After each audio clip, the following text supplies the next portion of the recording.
very first episode of a new podcast called Pop Art. I am your host, Howard Casner, screenwriter, script consultant, blogger. You can find my blog under the title Rantings and Ravings. I'll start by telling you that the basic idea of Pop Art is for a guest to choose a movie, usually from pop culture of some sort, and then I will choose a movie that is more on the art side of it and to accompany it. And with that brings us to our first guest, Donald McKinney III. Yes, hello. Yes, I'm the third. Quite royal with my last name. Thank you. Yes, you are. He's the third and doesn't let anybody forget it.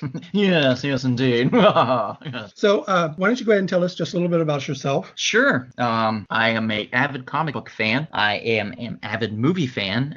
I do produce, I write and direct. I've written several scripts. I actually co-wrote a script with you, actually, right. That we did about a werewolf. Very cool script, which got nowhere yet.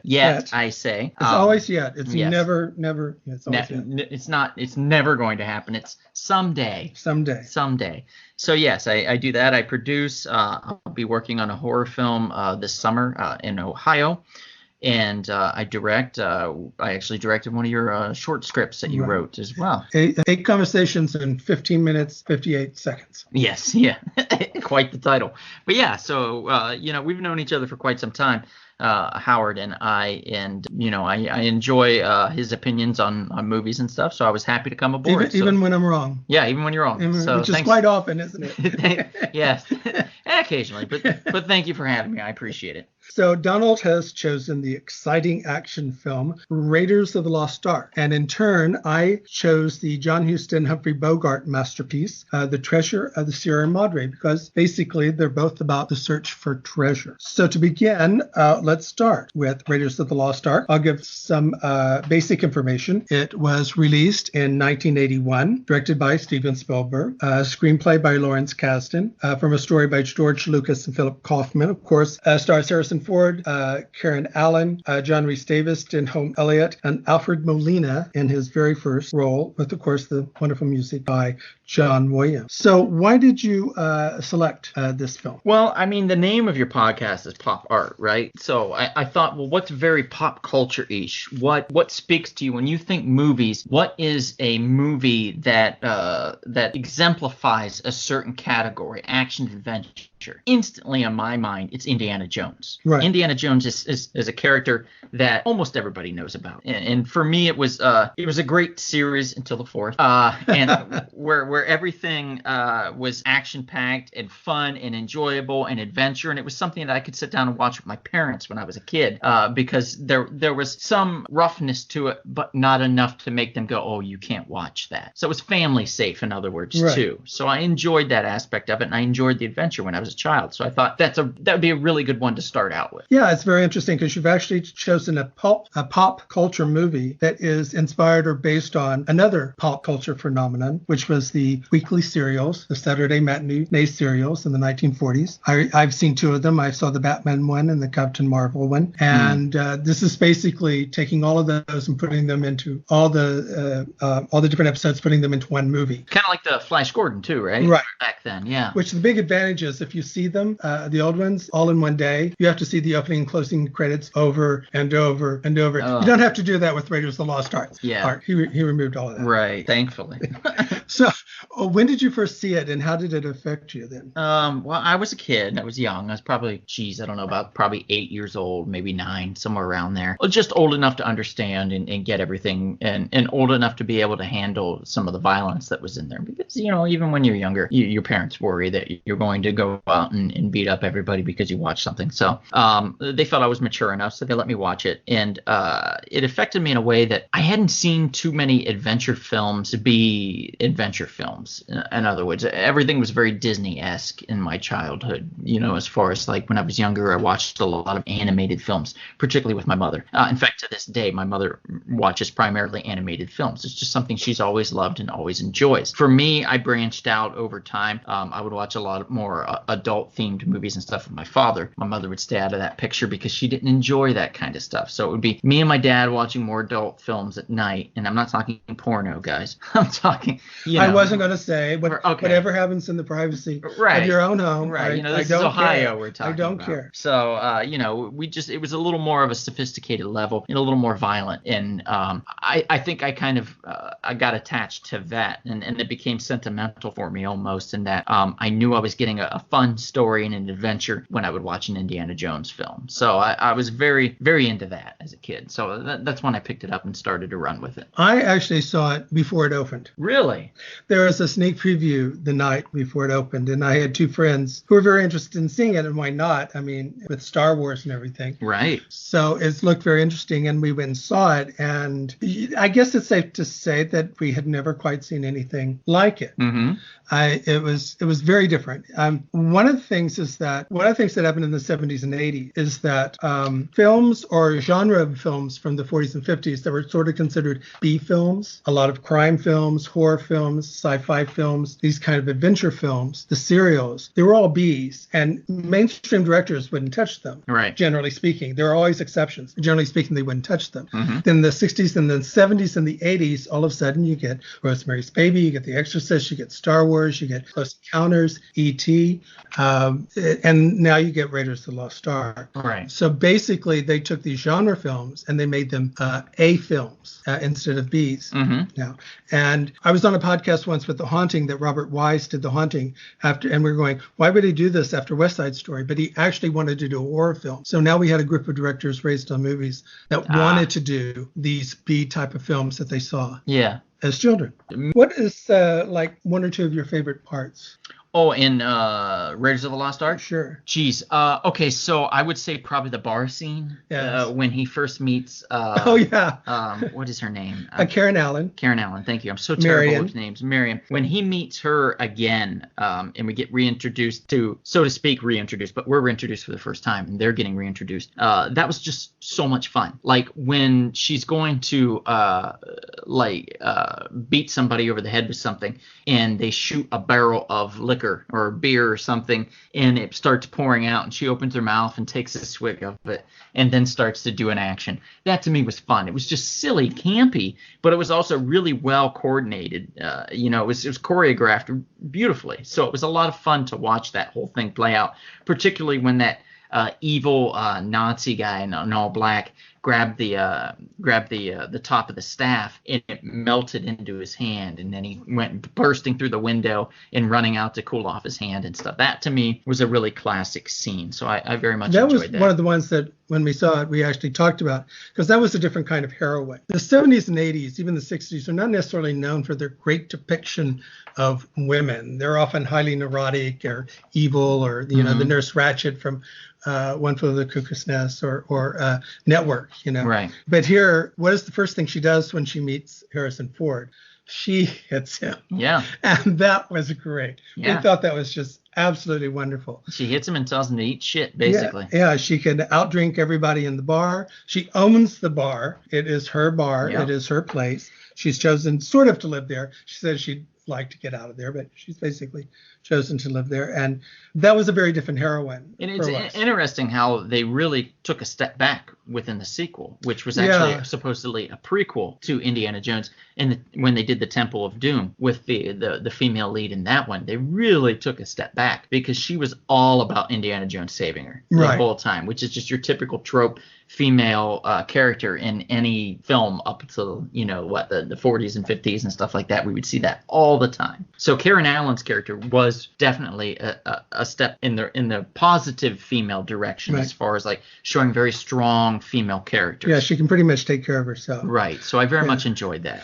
Another big scene that I really liked, of course, is the opening. Yeah. The opening scene I think is fantastic with the boulder. The boulder scene is so classic. In fact, I am doing research for this. I wanted to become prepared, so I watched the documentary of the kids. Yes. There was like 3 of them. them How did they do the that would boulder? get together. I don't really remember. They did it multiple ways. They ended up doing it. I think the best way that they did it was like sheet metal or something that was all like put together to actually look like a boulder and then painted and everything. And it still exists to this day. But they've tried paper mache. They tried wires. They tried a big industrial metal line cord kind of coil thing that rolled down, and they tried to like keep it close, the shot, so it still looked like a boulder. They tried it. I think they tried it 5 times, I believe they tried it before they got it right. And somebody in the family did it for them and fixed it and made it all look like beautiful because they were just so obsessed with getting this correct. So it's a really cool documentary. I highly recommend it. It's on Netflix currently. You can check it out.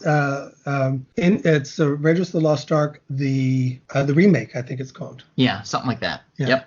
Yeah, if you just look up Raiders of the Lost Ark on Netflix, just type that in, it'll pop up. It's like the third or fourth. Yeah, it's a really delightful documentary. Yeah, it's all about these guys that did it for 7 years when they were young men and teenagers, and then them going back and trying to film the plane scene with the ball guy. Which was the only one they hadn't done. Right, the only one they hadn't done. And they're pouring a bunch of money and time into it, trying to get it done so they can do it. And it's just about the love of the film. Yeah, it's a great film, so I highly recommend that.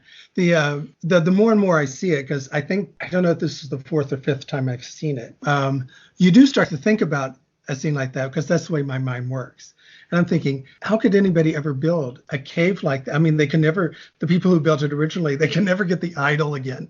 They could never get in again. How did they actually do that? But it's best not to really things like that. That's in like Mission Impossible when he goes to France and he goes down below the Seine, like 5 or 6 or 7, down to a office down below and going, how did they build that and not everybody not notice? Right. There's this big thing being built there. Yep, exactly. I also remember how brilliantly the fight at the plane. Jeez, the choreography, choreography and the editing of it, how it ended. That was always one of the ones when I was watching it, I said, this is really well directed and choreographed. And the chase scene with the truck and everything. Yeah. Where he goes under the truck and gets over.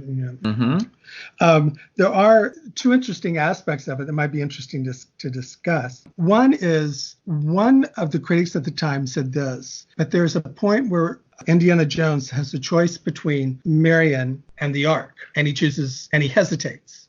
She's in a tent, all tied up, her mouth covered. He comes in, finds her, starts untying her, and then goes, oh, wait a minute. The Ark is out there. Oh, I'm not going to rescue you now. You can just stay here. And I'm going, what a bastard. Yeah. Right? A real bastard. I think the whole audience thought the same thing. Yeah. I didn't get it at the time, but now I saw it and I said, that's really bad. Yeah. I guess he sort of made up for it then at the end. Mm-hmm. Yeah. Well, I mean, you think about it, he didn't even know she was still alive. So I guess he was like, dead. She'll live through that. She'll live through this. Yes. That was actually a bit of a clunky part. I said, oh, I guess you changed baskets. I'm going, that's not really the best way to have written that. Right. The other interesting thing, I know you're not a Big Bang Theory person. No. Well, here's the nerdism that they went to. One of my favorite episodes when Sheldon shows Amy Raiders of the Lost Ark, and he asked what she thinks of Ashford, and she said, well, I really enjoyed it, but do you realize that Indiana Jones doesn't really cause anything to happen or has anything to do with the ultimate outcome of the plot? Because even if he didn't show up, they would have found the Ark. They would have taken it to the island. They would have opened it. It would have killed him. Yeah, all their faces would have melted. His participation in it ultimately had no bearing on the ultimate ending. Well, honestly, of the story. They could have maybe not even have found the Ark, if you think about it, because he led them to it.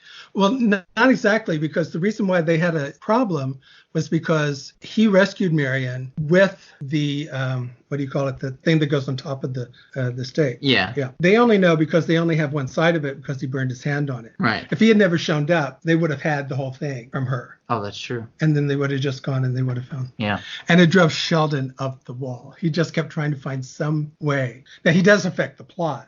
He just doesn't affect the ultimate ending, which is very unusual for a hero to actually. I never even thought about that, to be honest. I didn't either until this stupid show comes along. Somebody had a bug up there. Somebody figured that out. Be in their bonnet for sure. So they definitely weren't the first one. So Raiders of the Lost Ark then, of course, had a prequel and 2 sequels. And what are your thinkings, just sort of briefly, of those? Well, I grew up more, honestly, I grew up more with the Temple of Doom.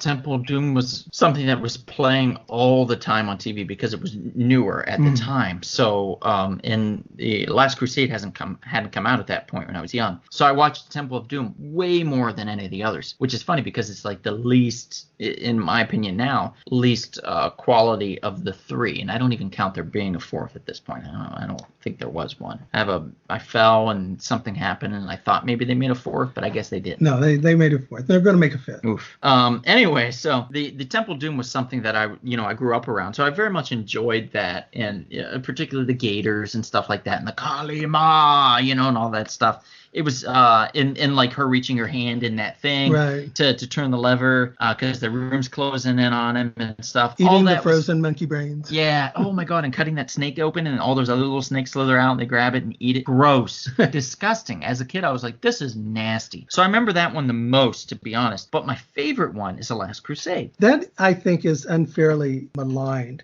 I mean, I like the second one very much. I think the opening of the second one is brilliant. Yes. With the anything goes in Chinese. And so I thought that was great and I enjoyed it. Though often during the film, I was wondering, is he going to escape cultural stereotypes or not throughout the whole thing? I'm not sure he quite does, but does his best. But yes, I always thought the third was a bit maligned because I also liked that one. Yeah. Very, very much. Third one's great. It's got a lot of, like, you get to know his father. You get to know the origin of his name and of his character and his personality. And you get this father-son dynamic that you rarely get to see in a lot of films, and it's particularly in an action-adventure film. And you get to see the choices in the two and how they're so different, starkly different, yet so very similar. And that just reminded me a lot of me and my father. And not that we went on these adventures together, but, just the fact that we have so many similarities, but we're also so different. And it was just fun. It was a fun adventure film. It was a quest. It was a quest for the Holy Grail, but it was also just a quest. Watching a video game take life. They were searching for the Grail. They were solving puzzles. They were going all over the place. And it was just so much friggin' fun. I just loved it. Even the ending,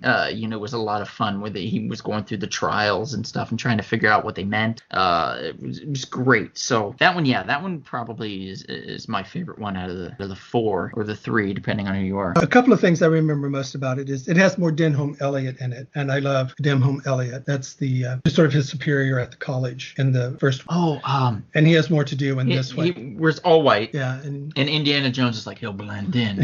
He'll find, no one will find him. And then he's like surrounded by darker skinned people, and he's the whitest guy in the room. And he's like, hello, can you tell me where? I don't understand what you're saying. And he's like, you think he speaks a dozen different languages. It's like all of it lies. Yeah, Denholm Elliott is was one of our finest character actors. He was in the movie version of Noises Off. Yeah, a lot of people were in the movie versions of Noises Off. Right. Well, he was fantastic. He was fantastic. He played the drunk. It was great. If you ever get a chance, if you like Denholm Elliott, see Saint Jack, Peter Bogdanovich. That's probably his greatest performance. Really? Okay. Yeah. And the other thing I remember is, there's this femme fatale, and she goes, and we find out, spoiler alert, is we've already spoiled everything so much so far. She goes to bed with both the father and the son. Yeah. And I thought, oh, well, she has to die. She goes to bed with both the father and the son. You can't let her live. Yeah. She ain't gonna make it. She ain't gonna make it. Yeah, because they don't want to be telling that story later. And the other thing is that a lot of people said, well, they went back to the Nazis because after the cultural issues of having one set in India, everybody hates Nazis. You can get away with Nazis as bad guys all the time. Yeah, absolutely. It's when they went to the fourth, wasn't it like Russian? Probably so, because I think it was Cold War. Yeah. Because, you ended with that ridiculous scene of the atomic bomb and they're in the lead-lined icebox. Like that's going to nuke the fridge. The fridge. The famous we'll just get in phrase. There. Yes. Yeah. No, actually, I did enjoy a lot of it as a whole. I think they sort of lost control of it. When Shia came in and he was swinging with monkeys, and it was just stupid. It just became too juvenile. I thought he was very good in it, but all I could think is there's no way he can take over the franchise. He's just not big enough for. No, if it was Chris Pratt, if they really discovered him around that time, I think it would have been a much better choice. So actually, maybe in wrapping up, is there anything else you might want to mention about Raiders of the Lost Ark? No, I think that's it. I think we pretty much covered enough. We can probably move on to the treasures. It did end up being one of the most profitable movies of all time, even with adjusted for inflation. Wow. It's still way up there. So the second movie, the one I chose, is The Treasure of the Sierra Madre. Mm-hmm. And a few facts on that. It was made in 1948. It was directed by John Huston and written by John Huston from a novel of the same name by B. Travins, who no one really seems to know who he was. It was a nom de plume. Oh. At one point, they asked him to visit the set, and he said he wouldn't, but he sent someone, and they all think that the person he sent was really B. Travins using. And then he disappeared one day, and nobody knows what happened to him. It's sort of based on a German 19th century ballad, but it's actually one of the oldest tropes in storytelling history. And if you go back to the Canterbury Tales with Chaucer, there's a story called The Pardoner's Tale, in which the devil plants a lot of gold underneath the tree, and three friends find it. And they decide to keep it hidden. They're going to come back later when no one's around. And they end up killing each other while we're trying to get it. And it's something that's been used. Of course, stars Humphrey Bogart, Walter Huston, Tim Holt, and Robert Blake, uncredited. Who was Walter Huston in this? The partner? Or the older guy? The older guy. So was he related to... He was John Huston's father. Okay. John Huston directed his father to an Oscar and directed his daughter Angelica Huston to an Oscar as well. There are 4 generations. He was fantastic in this. He won the Oscar for Best Supporting Actor. Did he? Yes, he should have. I mean, he was just... I had no idea. He just steals the show. He absolutely does. 100%. He didn't want to do it because he still thought of himself as the leading man, but his son convinced him to do it, and to do it without his dentures. That was one of the big things. Smart. Yeah. I mean, I'd seen it once before. I actually watched it at the Hollywood Forever Cemetery in Hollywood, of course. And for those of you that don't know, the Hollywood Forever Cemetery does screenings through Cinespia every year in the spring, summer, and fall. They'll play classic movies usually, and you can sit out by the mausoleums, I believe. Yeah, it was. I know it's done against a mausoleum, right? But there's open grass area. Yeah, there's a grassy area where no one's buried that you set out on, and they project it against the wall of one of the major mausoleums there. And it's a fantastic time. It's reasonably priced. It's a lot of fun actually to go out there. It's kind of like the closest thing to a drive-in movie that you're going to get here in LA, really. So it's a fun time. So I watched it there, and honest, I'd forgotten so much. I knew the basics, but I went back and watched it again recently. In fact, I just finished it last night.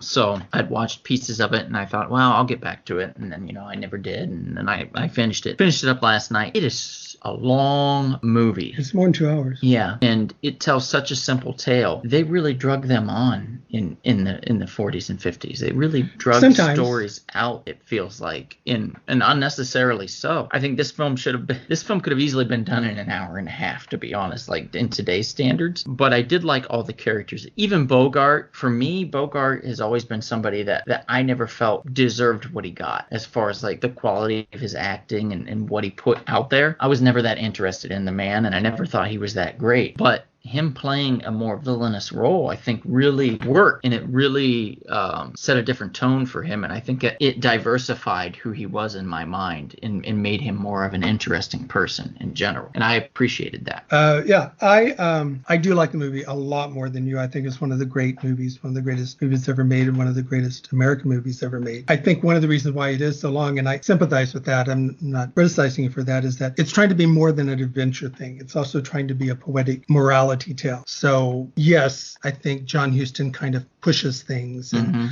makes things bigger and tends to draw things out. And there's one subplot that probably extends it a bit much, and that is the introduction of of Bruce Bennett as the man looking for gold who stumbles upon them. Right, the stranger. And he's there in many ways to further the moral debate. They all decide they're going to kill him. Dobbs immediately, because, well, he wants our gold. And Dobbs is played by Bogart, right? Bogart. Tim Holt is uncertain, as he usually is. But Walter Huston says, well, yeah, I guess we have to, but not because of any sort of evilness or anything like that. It's the only practical thing to do. Yeah, he was the most level-headed. Yes. He was the most level-headed. And then the other guy, the other character, that's not Bogart. Tim Holt. He was very good. And he was Bogart, Dobbs' ride or die, to be honest, like from the beginning.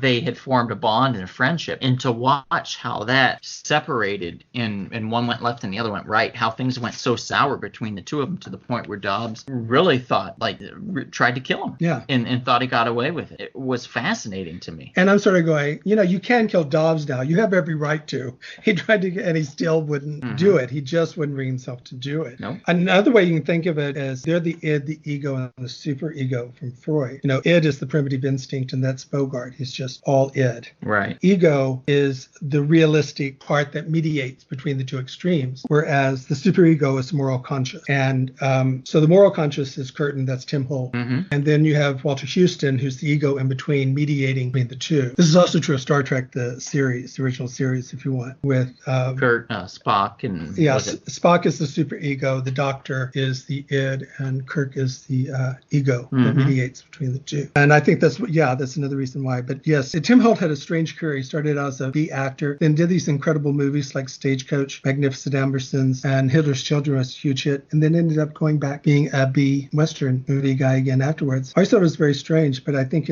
outside of these movies where he was a supporting character, his leads in non-Western films never made money, so that's why he ended up going back into that. Well, and also it's like whatever you were popular in and what people see you as, it tends to be where you're going to end up, to be honest. Like Bruce Willis, the man's going to die an action star. Yeah. You know what I mean? Like, even if he's throwing his cane at somebody, he's going to be that guy. Yeah. And that's just the way it is. Some people can make the change. Bill Murray sort of made the change from pure comic to more serious comic. Tom Hanks, actor. Same way. Yeah, but it is very, very hard. Yeah. No, I do love this movie very, very much. John Huston is in it. He's the man in the white suit at the very beginning that Dobbs, Humphrey Bogart. He keeps asking for money. And to me, that always represented God. Well, I'll help you now, and I'll help you, but this is it. I'm not going to help you anymore. Right. You're all on your own. Robert Blake is the kid who sells him the lottery ticket. Oh, okay. That's his very first one. And of course, it has one of the most quotable lines of all time, so it's always misquoted as badges, we don't need no stinking badges. And a lot of people say badgers. Yes.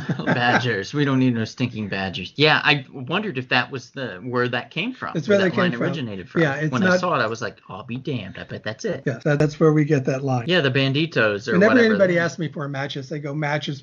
I don't have no stinking matches. So it's that sort of thing. When you're talking about Humphrey Bogart, Humphrey Bogart is my favorite movie star. Oops. Yes. Sorry. No. Well, he does two things very well. Okay. And that's when he plays a tough guy that's softened by a woman. Like in African Queen. Yeah, Casablanca. Even Maltese Falcon to some degree, The Big Sleep. Yeah. Or he plays batshit crazy. Okay. And here he's playing batshit crazy. In the K Mutiny, he plays batshit crazy. Never seen that. Yeah, it's his third Oscar nomination for that. And Maltese Falcon, he's sort of somewhere in between. Okay. In between. He's sort of, think he might go over the edge any time. That's actually what made him star, because he made tons of movies in the 30s. And the critics liked him, but the public didn't. His movies just didn't do well. Then suddenly he was about to make it with a movie called Black Legion, which was a movie about the Klan, though it wasn't a Klan, it was something else that was about the Klan. The producers got cold feet and didn't have a major release for it. So he got the New York Film Critics Award, but nobody ever saw the movie. Oh, wow. Then he did High Sierra, which is where he started being this romantic, tough guy who falls in love with this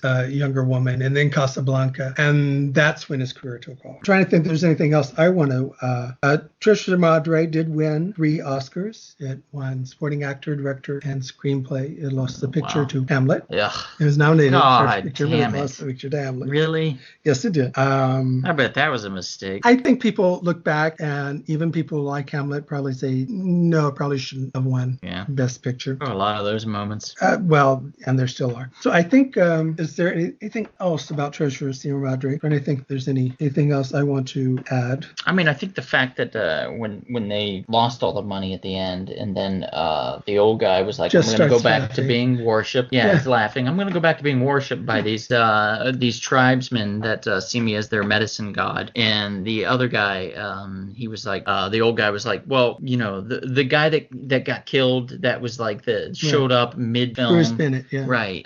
They were like, well, someone needs to tell his wife, his widow, and in that area there's a peach farm. Right. And he was talking about having a peach farm and going and, having, picking peaches and stuff, and how it was one of the greatest times of his life. And he was like, you go do that. I'm going to go back to being warship. Dobbs is done. So let's just call it a day. We did what we did. We wasted 8 or 9 months of our life, and that's fine. We got where we are, and we learned, and that's cool. Is it? Yeah, life is like, and I think life goes on. It shows as an older person, you appreciate it more as far as an experience. And I think he was probably just thankful it was only that amount of time and not years and years. Do you know what happened to Dobbs in the movie? Yeah. Because originally they did film his head rolling down. Yeah, I know they used the machete and they were cutting at him, but they chopped his head off? They chopped his head off, and they did film a replica of Bogart. Wow. Head rolling down the hill into the water, and the censors said no. Oh, no. So they had him chopped twice. They had to repeat the chop. And I think you're supposed to see like a plunk in the water, but I didn't see that. Never heard it, never saw it. Yeah. But, he gets I just assumed they just chopped him in the arm or the face or something, and that was it. No, I had no idea they chopped his head off. His head off. That's pretty vicious. Yes. Yeah. So in closing, I thought maybe if you wanted to also recommend another film that you might recommend, sort of like Raiders of the Lost Ark or something like that. Sure, I'm happy to do that. I would recommend, so there's 2 films that I would recommend. It's actually 3 if you think about it. But the Canon series, if you like a little bit more hokey but still fun within that realm, I would say the Alan Quarterman films by Richard Chamberlain. He played the role of Alan Quarterman. For some reason I thought that you were going to. Yeah, Sharon Stone was in that. I think even the fact that you have a big poster of it on my wall, I think is sort of like what gave it given, away. Right? And John Rhys Davis was even in it at one point. So was Darth Vader himself, the voice of Darth Vader. James Earl Jones. Yep, he was in it too. Also, I would recommend another Canon film, surprisingly, within that realm, is Firewalker with Louis Gossett Jr. and Chuck Norris. I think that's another fun adventure film in that vein that I think a lot of people would enjoy. Neither one of these 3 films that I'm recommending are as highbrow, so to speak, but they live in that vein and that spirit, and I think that's the most important part. So I would check those out. I'm very embarrassed because I wrote mine down, and I can't. This doesn't make too much noise. I can find it really quick. By the way, any Chuck Norris movie from Canon is pretty good. Which one? Firewalker was the one I would recommend the most. It's where he plays the quirkiest character of all of his acting roles, to be honest. The one I'm going to recommend is called Shallow Grave. This is this is from 1994. Yeah, Danny Boyle's first feature. He did TV work before this, but this was his first film feature. It has Christopher Eccleston and Ewan McGregor. Wow, they were young. And the reason why I chose this is that basically Kerry Fox, Christopher Eccleston, and Ewan McGregor. Oh, I can see a picture of Ewan McGregor. He looks so young. Yes, he does. His hair is so long and flowing. And they play roommates. They have an apartment, and they're going to take a 4th roommate. So they take this man, and he dies in the room, and they find a suitcase full of cash. Okay. And from that point on, it's the partner's tale, where they're all starting to. Reed gets the best of them, and they all starting to get similar against in the vein of A Simple Plan? Yeah, Simple Plan is also. Which is what? Sort of, Billy Bob Thornton and Sam Bill Raimi. Paxton. Bill Paxton as well, yeah. And that's also sort of inspired the partner's tale. You find this bench and you start. Yep. That's a trope as old as time. Yes. Yeah. Like I said, back to the Charles II Canterbury Tale by Chaucer. So I think we've come to the end of it, of the first episode. Yeah. So I think in closing, we should, we are. Why don't we talk about some of anything that's coming up, anything that we should be on the lookout, anything you want the audience to know? Yeah, sure. I do a web series called The Blue Beetle. Ted Cord Returns. It's a superhero web series. I've been doing it to labor love. I've been doing it for probably 8 years now. 4th season's coming up very soon. So look out for that, as well as I do my own podcast, The Real Short Box, which is about comic books and pop culture. And that's on most of the podcast platforms. So you just search us and you should be able to find us. It's very easy. It's a lot of fun. What was the last one and the next one going to be about? The last one we did was on, we rated and ranked all the X-Men movies. Where did Fox. Logan go? Oh, not a Fox one? It is. Logan actually placed pretty high. I think it was like 4th. It's my somewhere first, around there. So. The first for us was still X-Men 2, X-Men United. And that was, as far as a team building, like out of the gate type movie, it really unified the universe and really told a really quality story as far as from the books. So, but you know solid. Me, so you know why Logan would be my first Yes, absolutely. absolutely. I could tell that would, yeah. And it's high up on ours, too. It's a very good story based on Old Man Logan from Mike Millar. Do you have one coming up yet, or do you know? Yeah, we've got a few coming up. We're going to be ranking and rating the Marvel Cinematic Universe films. Those will be coming up. We've got a podcast that I do with my buddy Jarrett that we're going to be, it's a spotlight series that we do through the Real Short Box. We're going to be spotlighting Booster Gold, She-Hulk, and a couple other characters will be coming up down the pike. We also do a superhero smackdown where we pit certain characters together. I think the one that I did was Deadpool versus the Creeper. So Deadpool from Marvel and the Creeper from DC fighting. Which one wins? You won't know until you listen. Okay. I'll give a push to all my various things. I have a script consulting service. You can easily find it under Googling my name, but on Facebook, the Howard Casner script consultation. I have a blog, Rantings and Ravings, which can be found by a Google search, where I talk about all sorts of things, mainly screenwriting related, but even more than that. I have 2 books of short stories on Amazon, Starving Artist and Other Stories, and the second one is The 5 Corporations and One True Religion. I also published a book of 3 plays of mine called 3 Plays, and also on Amazon, the second edition of my screenwriting book, More Rantings and Ravings of a Screenplay Reader. You can also follow me on Instagram, where you can find my photography. So I think that's about wraps it up. So thank you, Donald, for being the guest on my first show. Yes, thanks for having me. I appreciate it. And thank you, everybody out there, for listening. All right, have a good night.